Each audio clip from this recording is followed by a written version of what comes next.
You look good. Hi, everyone. This is Daphne Inman, the founder of Safer Communities in South Fulton. And today I have with me the Fulton County Chairman, Robb Pitts. He's joining me to answer a few questions that I have about the upcoming election. For those of you who haven't taken advantage of early voting, you still have time to cast your votes on Tuesday, June the 16th. So I want to thank you, Chairman Pitts, for joining me today. Um, we actually just saw each other. We see each other a lot around the county. You are very visible as a chairman, I must say. So the Thank first you. thing I want to ask you, Sure. I'm because happy to things be have with you. really heated up between you and Mo Ivory. Oh, good. And I just want to ask you, how do you plan, should you be reelected, how do you plan to do things differently as a chairman, being that you may have some new commissioners coming in? Let the people know how you plan to do things. Do you plan to do things differently, or do you plan to do things the same? Well, thank you for having me, first of all, and really delighted. It's been a while for us to get together, but there will be a couple of new commissioners, no doubt about it. Could be two, could be three. We just don't know, depending on the will of the people. But the basics of government, whether it's city government or county government, are really the same. It all starts with the money. How much money do you have? And when new people come in, I will explain to them that it is the taxpayers' money and it's not the commissioner's money. And therefore, we need to be very careful in how we spend the taxpayers' money. And it's because of that, and for that reason, that I have been known as a taxpayers' watchdog since my days on the Atlanta City Council, many years ago. So that's point number one. I will explain to the new council members that this is what we have to work with from a financial point of view. And I'll also say this, there will be many millions of dollars more in requests for funds than we have available. That's when you have to be able to learn to say no. And that's very difficult for a lot of people in office to say no, because you have friends calling on you. Great programs. You'll have department heads who you've known for years asking you for more money, but you have to be frugal. You have to be diligent with the taxpayers' money. So that's rule number one that I will have, and the first thing that I will explain to all of the new people. Secondly, I will tell them that you must do your homework. You have to read. You have to study the issues. I mean, it's easy to come up with catchphrases and slogans and so forth, but the real work is done behind the scenes. And I will emphasize to them that if you're not prepared, you're not going to have a very long career. Thirdly, I would say to the new commissioners, you have to learn to get along with your colleagues. You may not always agree. In fact, you won't always agree, but it's always been said that politics is the art of compromise. So you have to work with the people who may not look like you, who may belong to different parties than you do, but in order to accomplish something as a commissioner, to get something done, you have to learn to work with others on the board of commissioners. So those are the three things that I would do, not things that I would do differently, but what I would start with to acclimate them to serving as a member of the Board of Commissioners of Fulton County. Very good. Those are some very good key points and advice that you can give to the incoming commissioners. One of the things that Mo Ivy has mentioned is she would request a forensic audit. If the Fulton County's finances are already in good shape,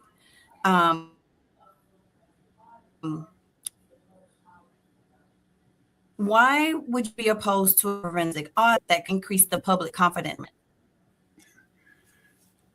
Mo Ivory was not on the Board of Commissioners long enough to understand the budget.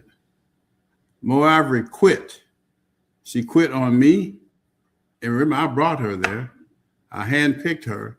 I raised her money, gave her everything that she wanted, even before she was a commissioner. And she started stabbing me in the back less than 6 months on the board. But she wasn't there long enough to understand the budget process. Now, when she keeps talking about a forensic audit, I don't know if she understands what a forensic audit is. A forensic audit looks at an organization to determine whether or not there has been misappropriation of funds, theft by people in charge. So what I say to Miss Ivory today, and I've said it before,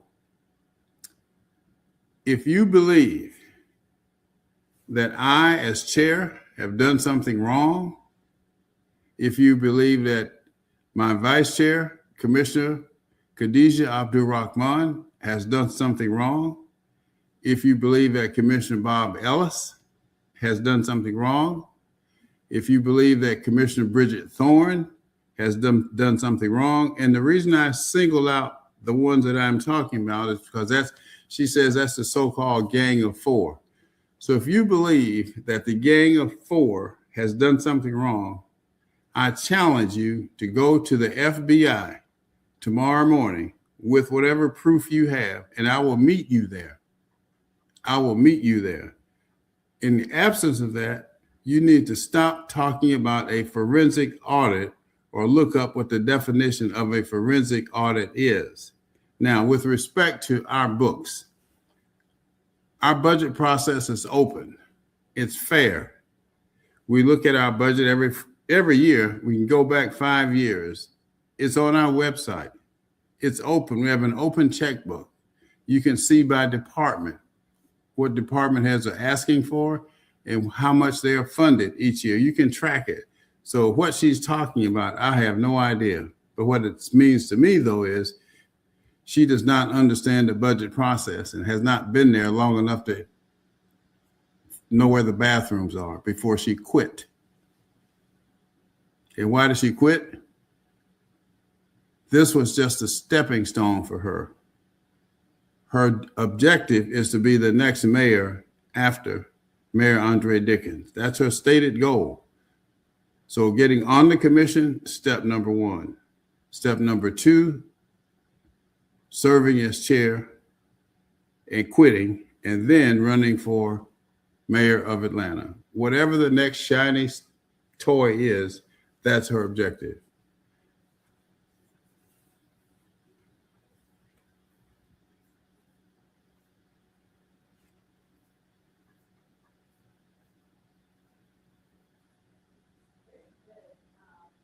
Very good.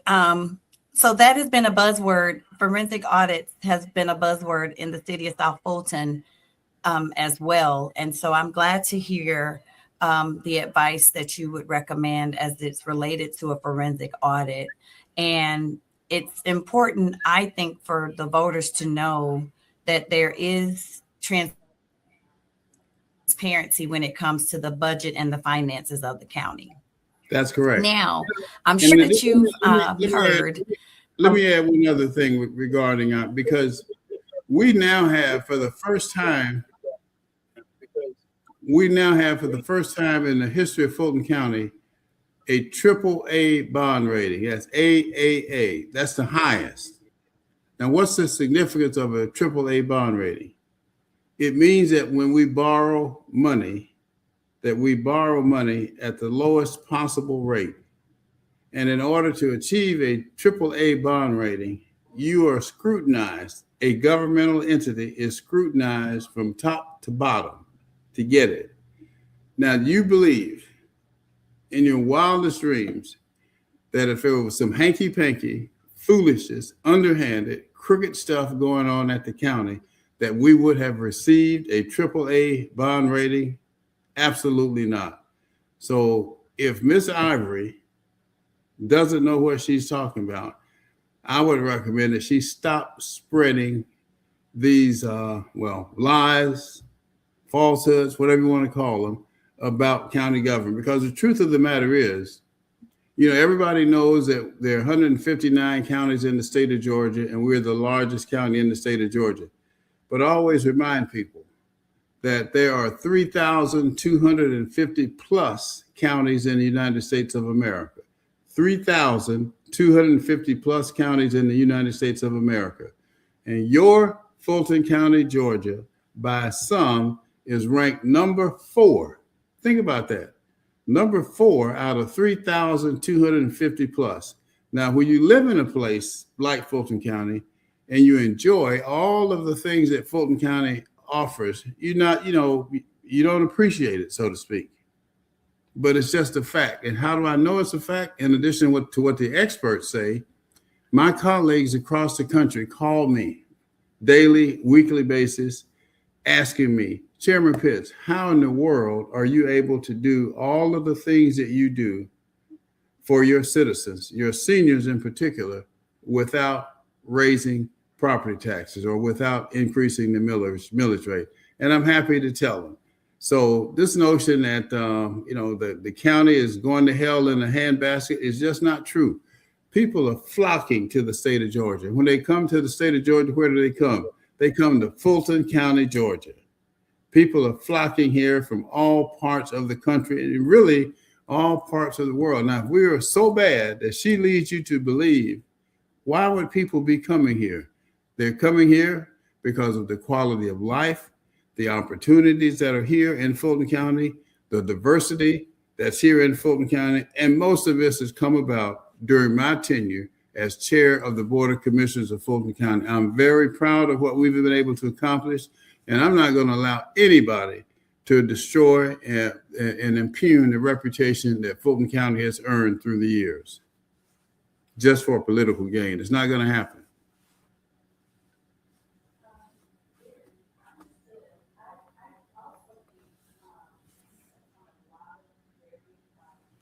Very good points here. And that is when people come to Fulton County, especially when they come to the local colleges here. I'm born and raised here in Georgia. I was born at Georgia Baptist, so I'm not a Grady baby. But I've never left. My whole family is here.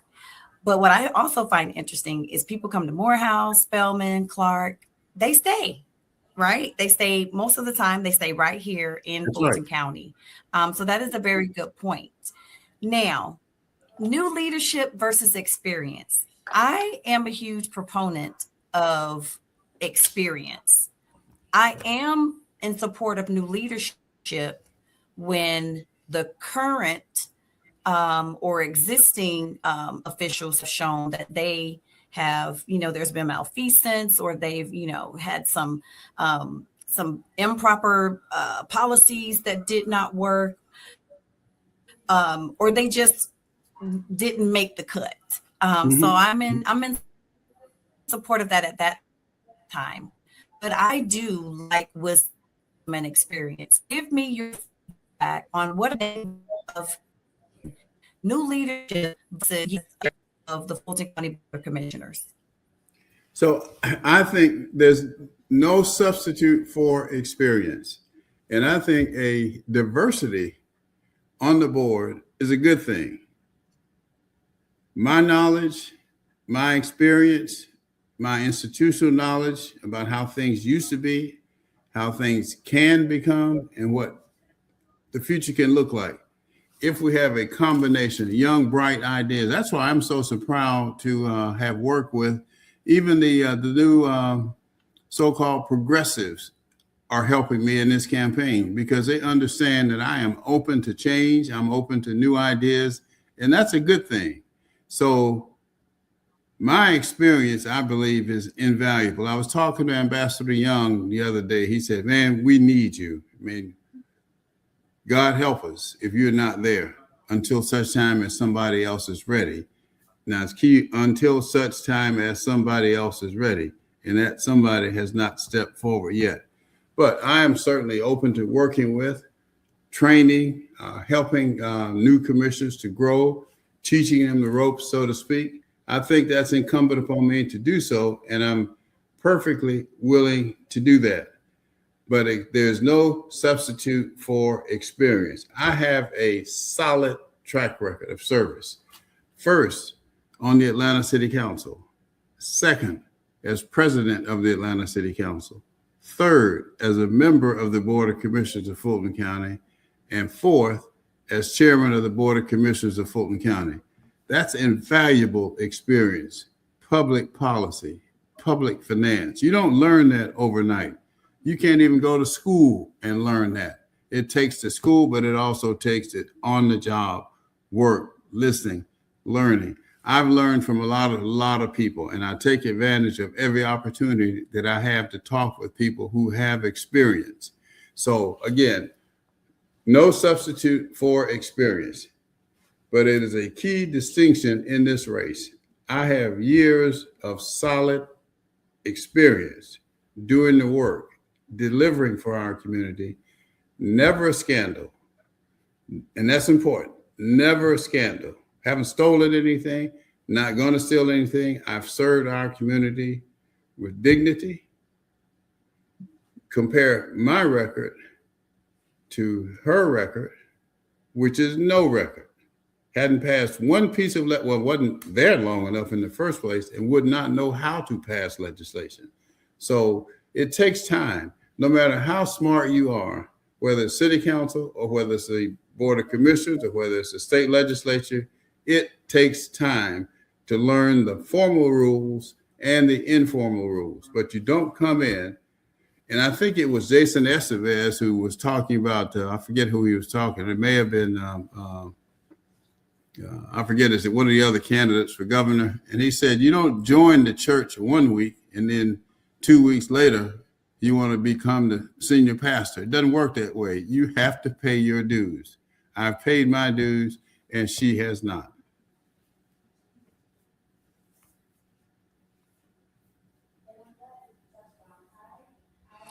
And I'm glad that you touched on, I've known you for quite some time, and I must applaud you for not having a scandal for the many years of your service to the community as an elected official. A lot of people can't say that.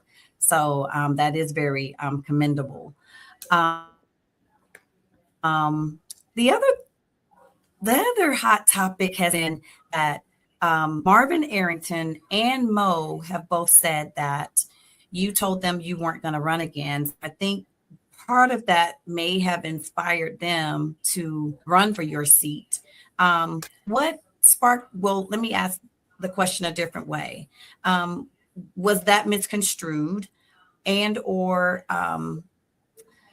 was there a different conversation and you just may have changed your mind because you wanted to continue, you wanted to finish some things that you hadn't finished in your tenure?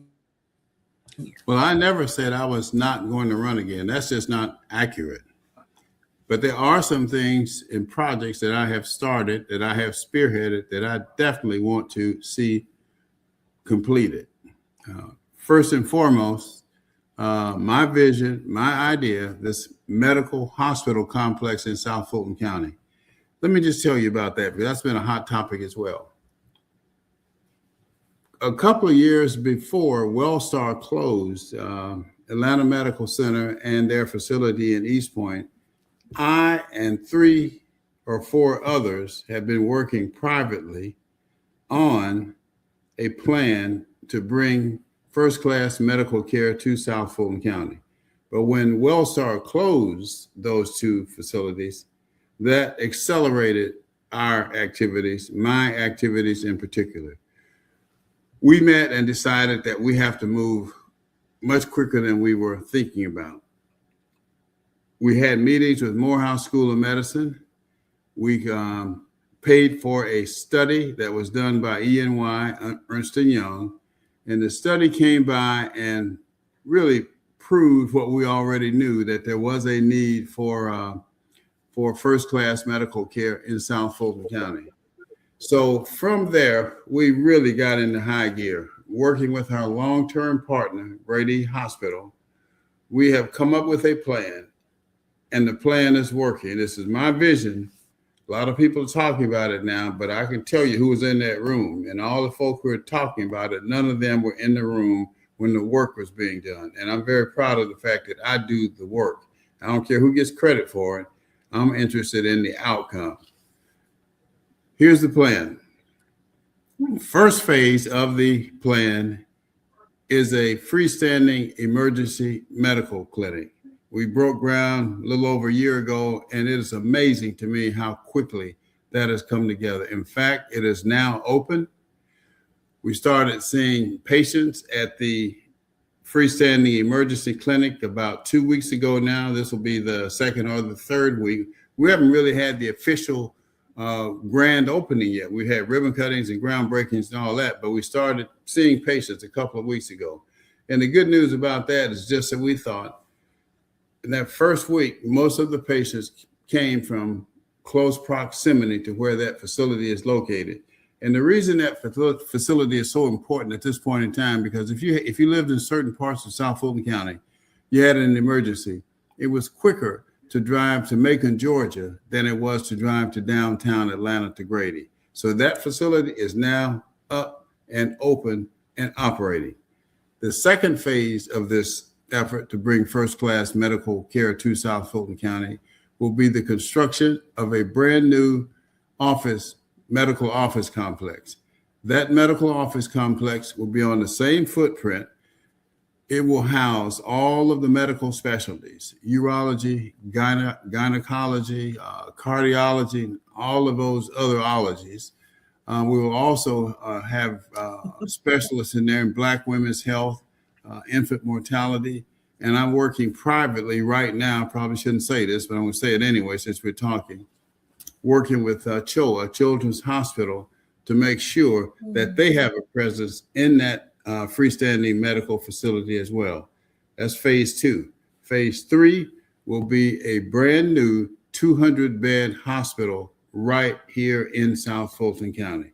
And I am just so thrilled about this complex that is going to be coming to South Fulton County. The total price tag for that medical complex, including the 3 phases, is $900 million. We at Fulton County, we're contributing $300 million. Grady Hospital is contributing $300 million. And the $300 million will be coming from the Fulton DeKalb Hospital Authority, and they will be raising their $300 million from the private sector and from nonprofits. So it's a $900 million project, and it's going to happen. So that's one of the projects that I want to see complete. The second project that I want to see completed, Dr. Victoria Seals and I, my dear friend, we've been talking about the need for more training on the South Side. And every child does not need a 4-year college degree. And that, I think the whole concept and the whole mindset about what to do after high school is changing. Dr. Seals and I had a concept, and it is also becoming a reality. Fulton County owned land in South Fulton County. We contributed the land, and Dr. Seals and the state, they're providing the rest. What is it? It is going to be a building where we will train 500 or 600 students a year in truck driving and logistics. These are really, really high-paying jobs, 6-figure jobs right here in South Fulton County. We've already broken ground. Very, very proud of that, but I want to be here to see that completed. Up the road, College Park, the county owned more land.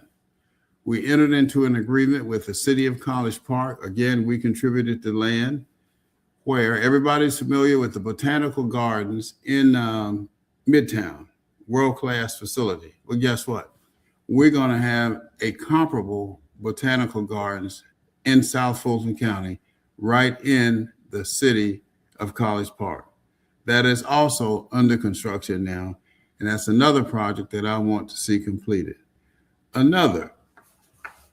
We have the best facilities in the country for our senior citizens, second to none. We call them multi-purpose centers. We're building or going to build another one in South Fulton County on land that we own. that will be the finest of all of them. And it'll be the finest because it will be the latest one. There's new technology and so forth. That's a new senior center that will be coming out of the ground. We've already, the RFP, request for proposals from developers, is already on the street to get ideas from developers, what it should look like, what it should contain, and so forth. But I'm very, very proud of that as well. And our seniors can't wait for that one to happen. That'll be joining, the Darnell Center, Mill Center, and the others that we have already. So that's just the name, just 2 or 3 projects that I'm working on. But one more, I'll tell you one other. At the intersection, when you exit I-20 at Fulton Industrial Boulevard, everybody remembers, if you've been there for a while, those hotels that were there. Homes for prostitution, drug use, everything bad under the sun. Well, guess what? Under my administration, we bought those hotels and we've demolished them. And we're going to replace them, not as hotels, but a mixed use development, which will be the gateway into the city of South Fulton in particular, with a mixed use development, which will mean retail and housing, restaurants, you name it. Everything that the community has been asking for will possibly be on that site.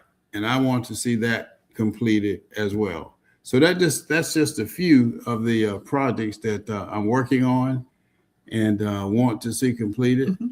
These things take time. They do not happen overnight. Then I can mention our jail. I know that's the elephant in the room, the jail. Early on,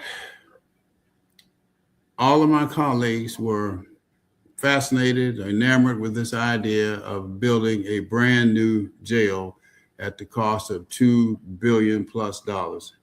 I never bought into that, and I still don't. But over time, the board came to see things my way. What is my way? My way is not to build a brand new 5,000 or 6,000 bed jail. And let me talk about that. Why would we want to build a new 5,000 or 6,000 bed jail? Who's going to be in that jail? It's going to be Black and brown men and women. If you got the beds, you're going to lock up more Black and brown men and women. And that's not going to happen on my watch. They will be your fathers, your brothers, your uncles, your cousins who will be in that jail. Not going to happen under my watch. So the alternative, from my perspective, was to spend money on the front end so you wouldn't need to jail these additional beds at all. What we are doing, though, is for a lot less money, renovating the Rice Street Jail and building a medical facility on the same footprint where the Rice Street Jail is, that'll have about 1,500 beds. Why 1,500 beds? Because approximately 70% of the men and women in our jail have 1 or 2 problems, a substance abuse problem or a mental health problem.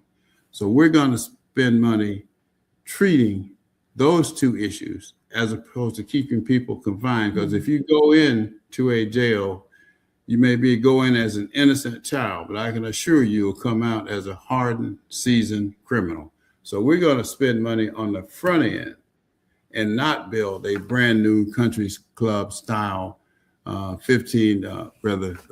or 5,000 bed brand new facility. Not going to happen. So I want to see that complete as well. And by the way, we all know that we are under what's called a federal consent decree now. We have a monitor overseeing what we do. And the monitor is in agreement with our plan. Not once has she mentioned a brand new jail. Now, what happens at the jail? Well, the Board of Commissioners, we don't manage the jail. The board does not manage the jail. We provide funds, the money for the sheriff to manage the jail. So once someone is arrested, they're taken to the jail, they then become the custody of the sheriff while they're in the jail. The next group of officials that gets involved, the district attorney, and the solicitor. They should be prosecuting them or letting them go.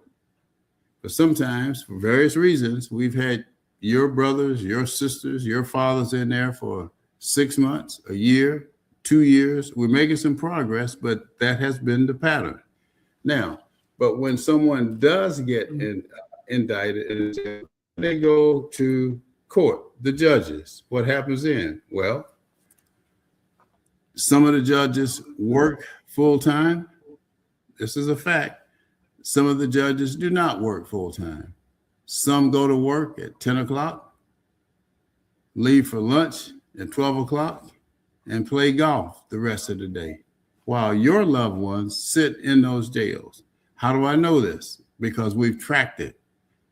Also, because the judges who are working come to my office and tell me who is working and who is not working. So whenever it says Fulton County, everybody thinks it's always the Board of Commissioners of Fulton County. We get blamed for everything. But when you look at it and you sort of look at it closely to determine who is responsible for what, we each have our own responsibilities. And so we need to be very careful when we place all of the blame for things that are not necessarily as we want them to be on the Board of Commissioners of Fulton County. But we're managing your tax dollars properly, sound financial principles. And that's why we have that AAA bond rating I talked about. And that's also one of the reasons why people are flocking to Georgia. And when they come to Georgia, where do they come to? They come to Fulton County, Georgia, the home of our capital city. And I also must remind everybody that within Fulton County, there are 15 cities. And I challenge anyone to name all 15. That's always something I do, because rarely have I run into anyone who can name all 15 cities in Fulton County. But obviously we love our capital city, which is here, but there are 14 other cities that the board is responsible for and providing services for. And they want their fair share from the Board of Commissioners as well. So again, experience matters, experience counts. Being able to handle your own personal finances, I think, is a factor. I haven't had bankruptcies, and anybody can run through a stretch of bad luck. I understand that. But when there's a pattern over and over and over again, lawsuits there, challenges, misappropriation, things of that nature, how in the world do you entrust an organization the size of Fulton County, which is comparable to a $2+ billion private company? It's just public, but the dollars that we handle, how do you entrust that to someone who can't handle their own personal finances? That makes no sense at all. My record is pristine. My record is crystal clear. It is open. As we said earlier, I've represented our community with dignity through the years and not one hint of a scandal. And I'm very, very proud of that. I am a workhorse and not a show horse. I love that. And I think someone tried to take your tag phrase, by the way, and use it in their campaign. I'm sure. Say you're a workhorse and not a show horse.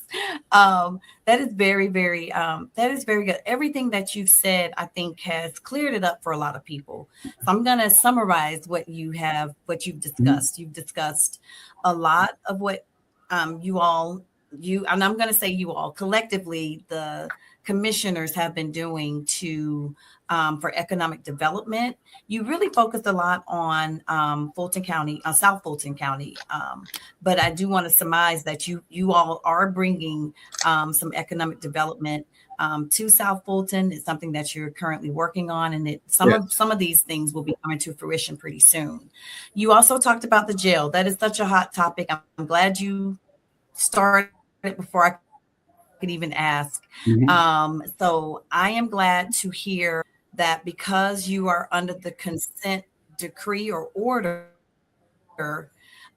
it's important that you all are in agreement with the plans that you have to manage and honor that year order.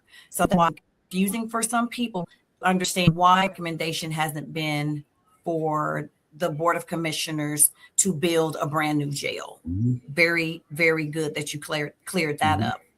And then, of course, we are excited about the hospital or the emergency room.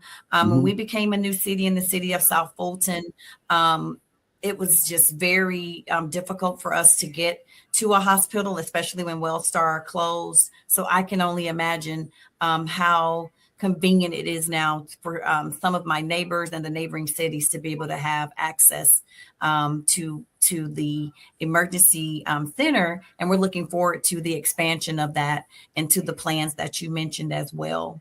The last thing that I'm going to touch on, and it's really the elephant in the room, and that is that it's been said that you are Republican. It's been said that you vote majority of the time with the Republicans. And I heard you touch on earlier that as a chairman, you have to be someone that can work with everybody. Yes. How can you dispel or confirm or deny what some of the people have been saying, that Rob is a Republican? And how does that impact us as a county for someone to identify you by a party? Yeah, that is pure nonsense. It's a lie. It is a political trick that's used. I remember when my vice chair, Khadija Abdul-Rahman, she ran, they were saying that she was a Republican. In fact, even when Mo Ivory ran, they were saying that she was a Republican. That's just something that your opponents use because they think it gains traction, but it does not. They say, I vote with Republicans. Then our vote, let me tell you about our votes. Over the course of a term, and the term is 4 years, we probably cast in excess of 4,000 votes. I'd say, let's use round up 4,000 votes. If we cast 4,000 votes in a term, probably 3,990 are unanimous. Very few votes are not unanimous. And those that are, I can't recall anywhere they have been based upon party lines. Now, if what she means when she says that I vote with Republicans, and the two Republicans being Commissioner Bob Ellis and Commissioner Bridget Thorne, she meaning that Vice Chair Abdul Rahman and I, what she's really talking about is I, as chair, I convince the two Republicans to vote with me. Is just the opposite of what she's saying. I convince them to vote with me to support good legislation and to defeat bad legislation. Classic example, when my opponent, Miss Ivory, proposed raising property taxes, raising the millage rate by 14.2% this year and promises to do it, what did I do? I went to Vice Chair Abdul Rahman. She agreed with me. Then I went to Commissioner Ellis. I was able to convince him to vote with me to defeat her proposal to raise the millage rate of property taxes. Then I talked with Commissioner Bridget Thorne, convinced her to vote with me to defeat Mo Ivory's proposal to raise your millage rate. So now if she's criticizing me for that, I will do it again and again and again. I will always defeat bad legislation and support good legislation. Just remember this, she wants to raise your taxes and I do not. She proposed raising your taxes and I killed it.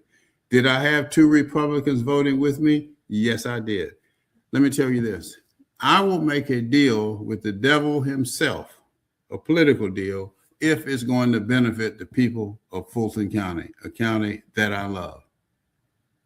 And if you cannot work, when you ask me what would I do in a brand new board, one of those things I talked about is letting them know, teaching them, explaining to them, you cannot get anything done unless you work. There's only 7 of us.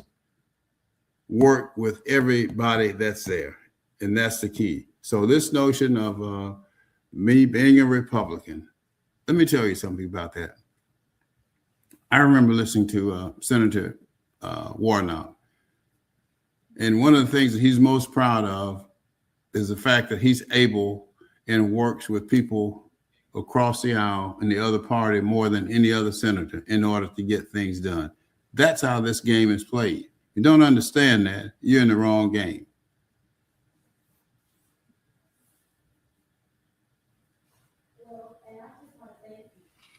Well, and I just want to thank you for all the plans that you mentioned. Out of all the plans that you mentioned and all the things that you're bringing to South Fulton, you not once said that you are doing those and our taxes have to be increased.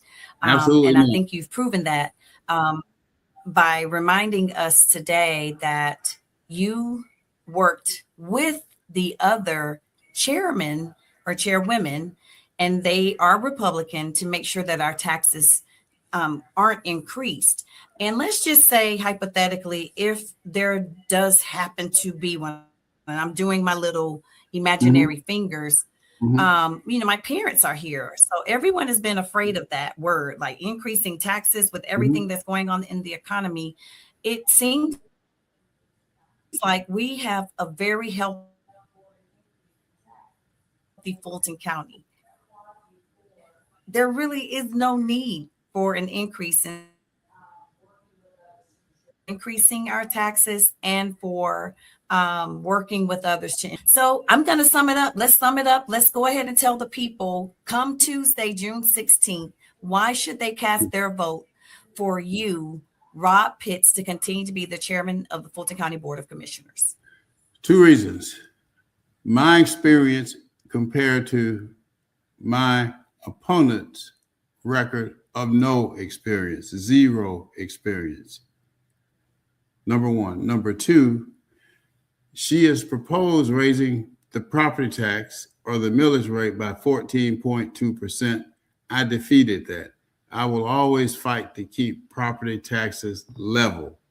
And for the past 7 or 8 years, they have been flat at 8.87 mills. And that is unheard of in the country. I'm very proud of that. When she, just think about, analyze this. She talks about raising taxes. Who is that going to hurt? It's going to hurt our seniors. If you're a senior, think about this. If you're on fixed income, you can't afford it. If you own a home, I get calls. Please don't let Mo Ivory raise my taxes. If you own a home, your taxes, your mortgage payment is going to go up. If you rent, renters say, well, it won't impact me. Nothing could be further from the truth. A property tax will cause the owner of the apartment in which you live to raise your rent in order to pay the increase in taxes. So everybody will be negatively impacted by this property tax that she wants to increase. Seniors, people on fixed incomes, homeowners, and renters alike. That cannot be. That will destroy all of the progress that we've made under my leadership over the past 7 or 8 years. This Mo Ivory has to be stopped. Okay, well, we will end on that note. I want to thank you for joining me today. I think it's important for the people to hear from you and not from others. You have touched on really all of the high points that I wanted to share with the listeners in Safer Communities, as well as with everyone who has not cast their vote on Tuesday. So remember, you still have time to get out and cast your vote on Tuesday, June 16th, from 7 a.m. to 7 p.m. at your home precinct. Thank you, Robb, for joining me today in Safer Communities, and I look forward to seeing you again soon. Thank you for having me. I thoroughly enjoyed it. Thank you. All right.